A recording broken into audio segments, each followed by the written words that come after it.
What women don't want you to learn. Socrates explained it 2,400 years ago. Have you ever wondered why some truths feel forbidden? Why certain knowledge seems deliberately hidden from you? There's a reason why this video might be removed. There's a reason why it might be censored. And there's a reason why, right now, you're being told to look away. But you didn't. And that decision might change everything you thought you knew about women, desire, and your place in this world. 400 years ago, a man was forced to drink poison for corrupting the youth of Athens with dangerous ideas. His name was Socrates, and what got him killed wasn't just philosophy. It was his relentless pursuit of truths that threatened the powerful. Today, I'm going to reveal what Socrates discovered about women and desire, insights so profound and threatening to the social order that they've been systematically erased from modern discourse. Before I continue, I need to make something clear. This isn't about hatred. This isn't about division. This is about understanding the primal forces that shape human behavior, forces that, once recognized, can never be unseen. If you're ready to see beyond the veil, to understand what's been hidden from you, press like on this video right now. This simple action tells the algorithm that men still hunger for truth in an age of comfortable lies. And if you're already feeling resistance to these ideas, that sensation of discomfort rising in your chest, ask yourself, why does the mere suggestion of forbidden knowledge trigger such a powerful reaction? That reaction is exactly what we'll be exploring today. The woman as storm, establishing tension. Imagine standing on the shore as a storm approaches. You can feel its power, its beauty, its danger.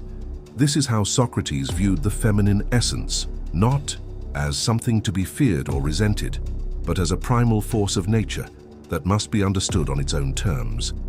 In Plato's Republic, Socrates speaks of the spirited element of the soul, the part driven by emotion, desire, and passion.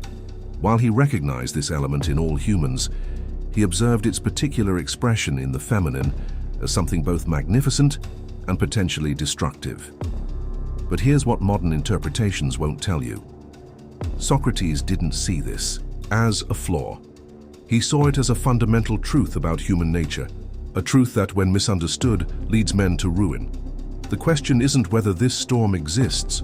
The question is, will you be swept away by it, or will you learn to navigate its awesome power? Most men choose the former, never realizing there was ever a choice. Socratic insight.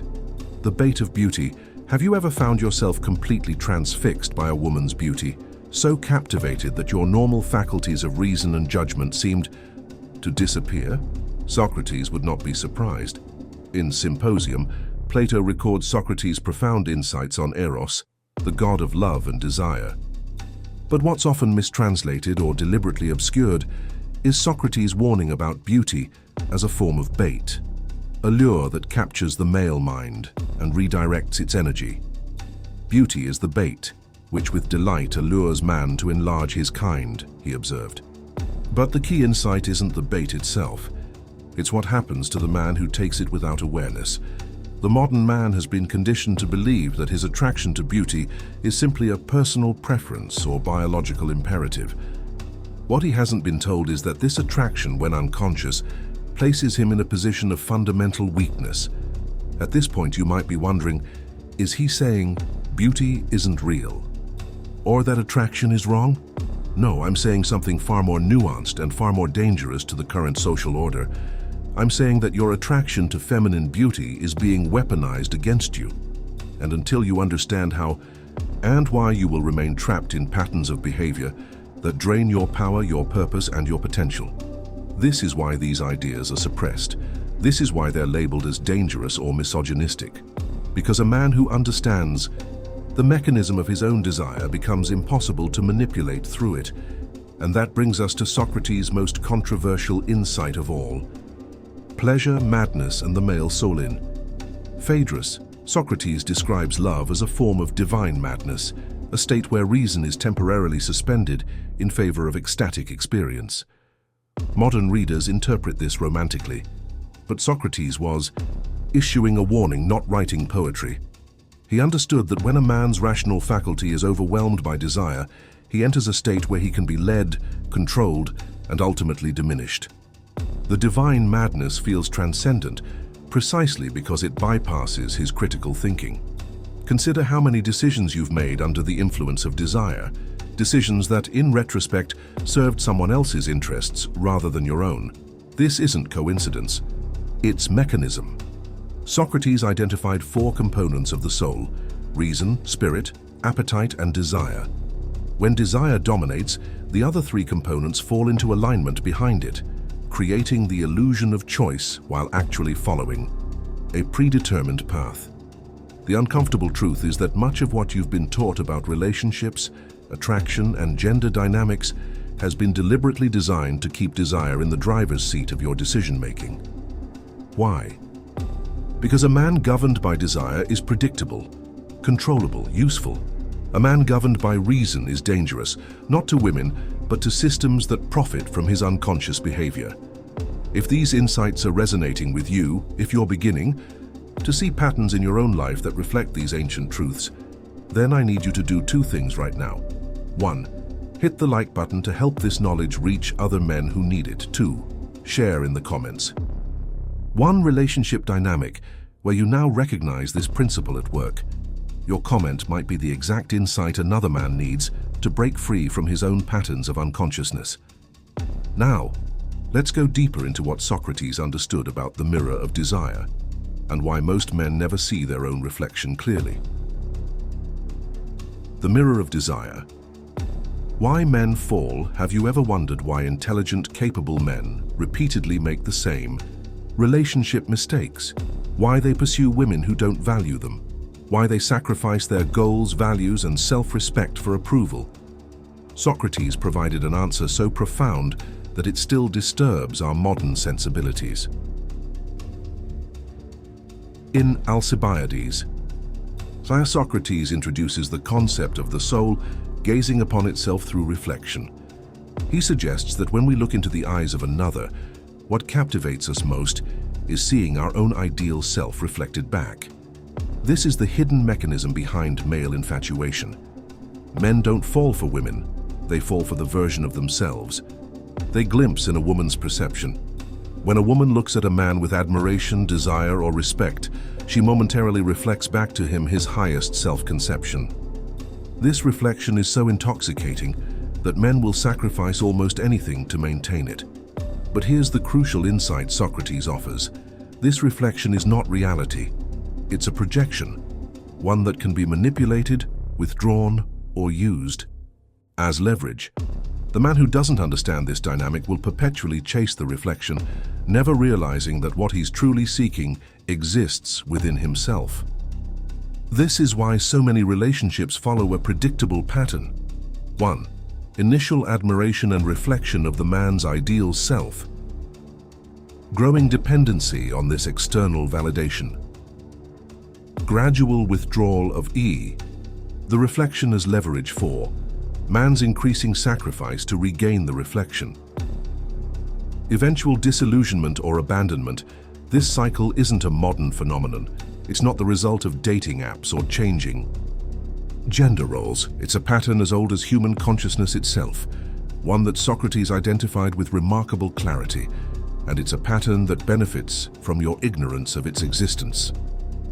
Love, power, and the ladder of truth. In Symposium, Socrates recounts the teachings of Diotima, a wise woman who taught him about love. She describes what has become known as the ladder of love, a progression from physical attraction to appreciation of inner beauty to love of wisdom itself. What's crucial to understand is that this ladder isn't just a poetic metaphor.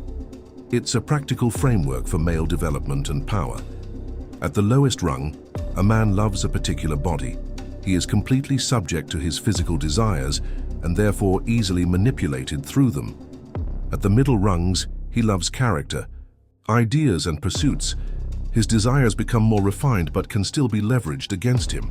At the highest rung, he loves wisdom itself and becomes virtually immune to manipulation through desire. Modern society has a vested interest in keeping men on the lower rungs of this ladder. Why? Because men who ascend to love of wisdom become self-governed. They can no longer be reliably controlled through their desires. This is why media, advertising, and even relationship advice constantly pull your attention back to the physical, the immediate, the desirable. It's not just selling products, it's maintaining a system where male desire remains externally directed and easily influenced. At this point, you might be thinking, this sounds like it's encouraging men to avoid relationships or intimacy. Nothing could be further from the truth. What Socrates advocated wasn't rejection of the feminine, it was conscious engagement with it, not from a place of unconscious reaction, but from a position of philosophical awareness. The man who understands these dynamics doesn't love less, he loves more consciously. He doesn't desire less, he desires with awareness. And most importantly, he doesn't blame women for a dynamic that exists within his own perception. This is the crucial distinction that separates wisdom from resentment. And it's why these teachings have been systematically removed from modern education. Because a man who understands the mechanism of desire without resenting it becomes truly dangerous, not to women, but to systems of control. The unshaken man. And the call to action Socrates' execution came because he refused to stop asking questions that threatened Athens' social order. His final words, "The hour of departure has arrived, and we go our separate ways, I to die, and you to live." Which of these two is better, only God knows. Reveal a man completely unshaken by the ultimate threat. This is the state that awaits the man who fully integrates these Socratic insights. Unshaken by desire, unshaken by rejection, unshaken by social pressure, unshaken even by death itself. This state isn't achieved through suppression of natural impulses or resentment toward women. It's achieved through the rigorous examination of one's own mind, the Socratic method turned inward. When you begin to question your own desires with the same intensity that Socrates questioned the assumptions of Athens, something remarkable happens. You start to see the invisible strings that have been pulling at your attention, your energy and your decisions. And once seen, these strings lose much of their power. This is why women, or more accurately, the systems that profit from unconscious male desire, don't want you to discover these truths. Not because women are malevolent, but because unconscious men are profitable, predictable, and easily led. The path Socrates offers is neither easy nor comfortable. It requires confronting your own deepest attachments and examining the source of your strongest desires. It demands intellectual honesty in areas where most men prefer comfortable illusions. But the reward is nothing less than freedom, not from women or relationships, but from unconscious reactivity to your own unexamined desires. If you've stayed with me this far, you're already demonstrating the courage that Socrates valued above all virtues. Now I'm asking you to take 3 specific actions. Detour 1. Like this video to ensure this knowledge reaches other men who need it. 2. Subscribe and hit the notification bell, because we're just scratching the surface of ancient wisdom that's been hidden from modern men. 3. Comment below with the single biggest insight you're taking away from this video. Remember, the systems that profit from your unconsciousness are counting on your silence.